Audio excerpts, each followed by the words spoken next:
Thanks for tuning into the program today. I'm your host, Neal Howard, here on Health Professional Radio. Our guest is Dr. James Stringham. He's here to talk about blue light damage as a research scientist at the University of Georgia and advisor to Twin Lab. Recent studies show that nutritional supplementation may be an integral part of protecting us from this blue light damage. Welcome to the program, Dr. James Stringham. Thanks, Neil. I appreciate you having me. Well, I threw it out there. What is blue light damage, and why do our eyes need to be protected from this? It's a great question. I know a lot of your listeners have probably heard this term blue light, and maybe that it's associated with excessive screen time, time on smartphones, tablets, computers. But why all of a sudden this worry about blue light? Well, it's been known for a long time by physicists and vision scientists like myself that the range of the visible spectrum that we see as blue has higher energy. And so what that means is that, lights that appear violet or blue, they'll enter the eye. They tend to have more energy per unit of light that gets back to your retina. What that means is the retina, the neural tissue in the back of your eye that gives rise to sight, it has to work harder to actually process, so do its metabolism bit and produce vision. And what that can result in potentially is if we're exposed to too much of this blue light, it can result in excessive oxidative stress. And what that means is a lot of your listeners have probably heard of free radicals. Mm-hmm. These are unstable oxygen species, and they can potentially do damage to the retina. And that's not good, because if those cells are damaged or die, they don't reproduce. They can't regenerate. And so you want to hang on to as many of these guys as you can. Oxidative stress is certainly the enemy in this case, and blue light can lead to excessive oxidative stress.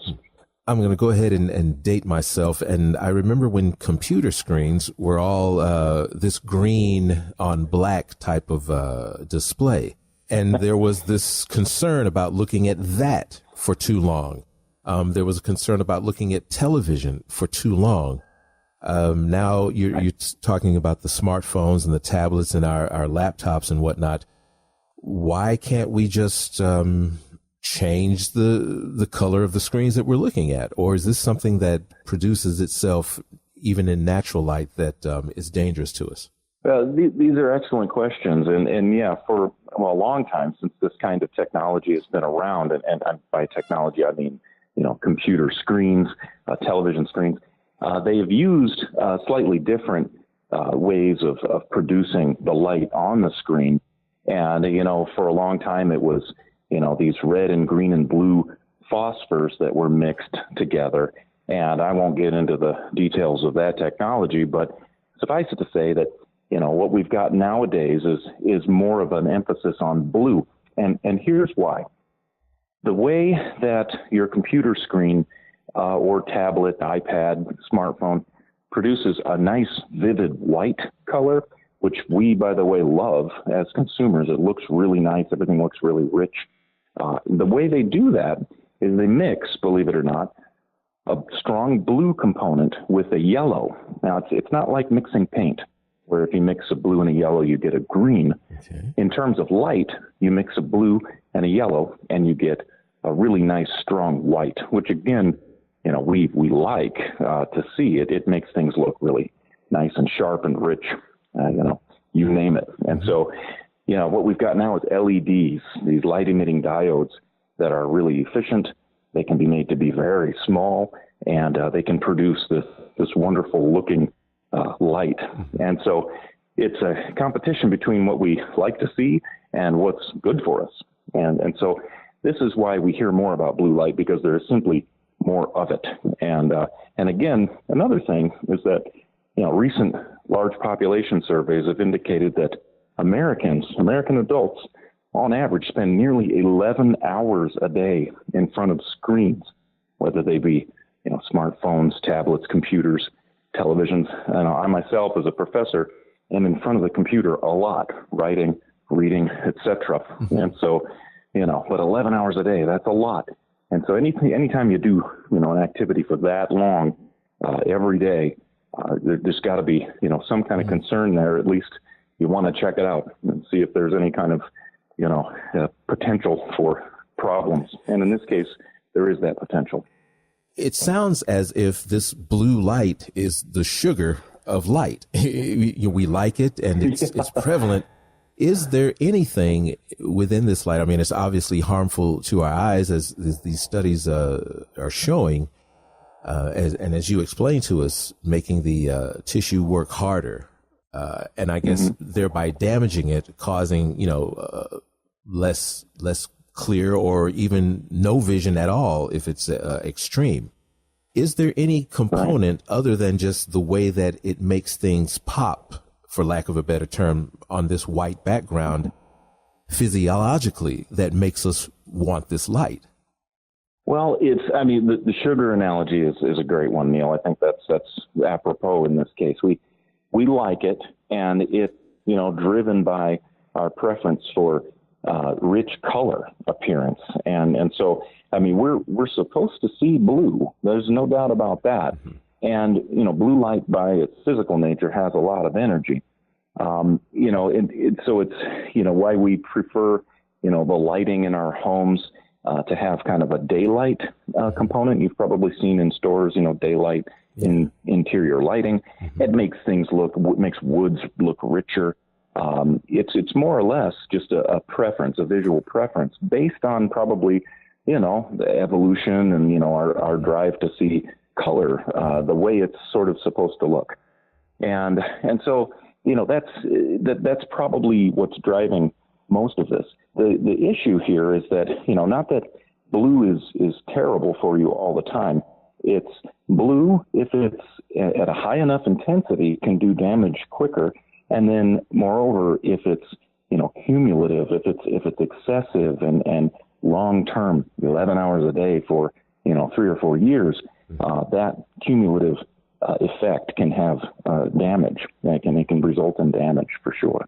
So that's where, my studies on nutrition kind of come in, where we can protect ourselves in a really significant way, just with nutrition. Now, are you talking about protecting ourselves in this significant way with nutrition alone, as in what we eat, or are we talking about enhancing nutrition with supplements or drugs or something of that nature? Well, it can be both, in fact, and so it's the story gets a little more intriguing here as we talk about the sort of quote unquote average American diet. The nutrients that I study are called lutein and zeaxanthin, and those sound pretty intimidating, but they're just common pigments that are found in leafy green vegetables. And so, if you eat a lot of leafy green vegetables, or you have throughout your lifetime, then you've probably built up these nutrients, lutein and zeaxanthin. They go into your eye, and they deposit in the back of the eye, in the retina, directly in that area that we're concerned about.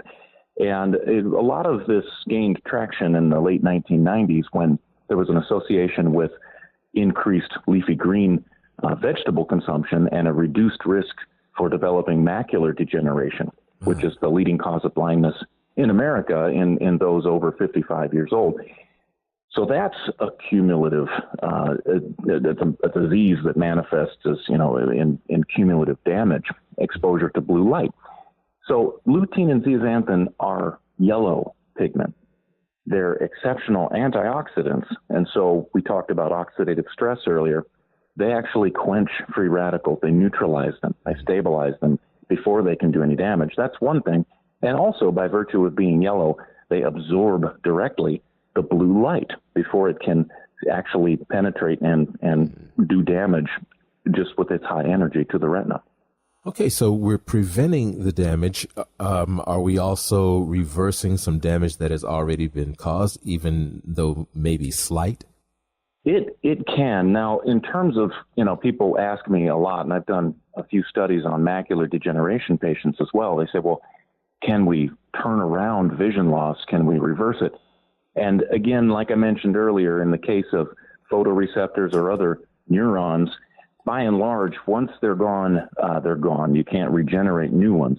However, in the early stages of the disease, or even in a healthy young retina, where if you've got too much oxidative stress going on, you accumulate debris, kind of garbage in the back there. If you were to supplement or change your diet to include a lot of leafy greens, that improves greatly the ability of the retina to clean itself up. And so those precursors to irreversible damage can be removed. So you are at much less risk of developing any problems, any vision loss. Where can we go and get some more information about this study and about this condition, as well as some other related eye issues from blue light damage? Well, there are a lot of sources online that can tell you about, the sources of blue light, what you can do about it. We just published a study on computer vision syndrome in a journal called Foods, and that, I believe, is available to folks to go look at. And it describes, effects that we found on college students who have really high screen time. We supplemented them with lutein and zeaxanthin, and they improved greatly all across, parameters like eye strain, eye fatigue, headache frequency went down, and sleep quality improved as well. So there's a lot that these nutrients can do. The problem is, of course, we don't get quite enough of them in our diet. So supplementation is certainly an effective way to get enough in your diet. Absolutely fascinating and informative as well. Thank you for coming in, talking with us today, Dr. James Stringham, research scientist at the University of Georgia and advisor to TwinLab. Transcripts and audio of this program are available at healthprofessionalradio.com.au and also at hpr.fm. You can subscribe to this podcast on iTunes, listen in, and download at SoundCloud. And be sure to visit our affiliates page when you visit our platform at hpr.fm.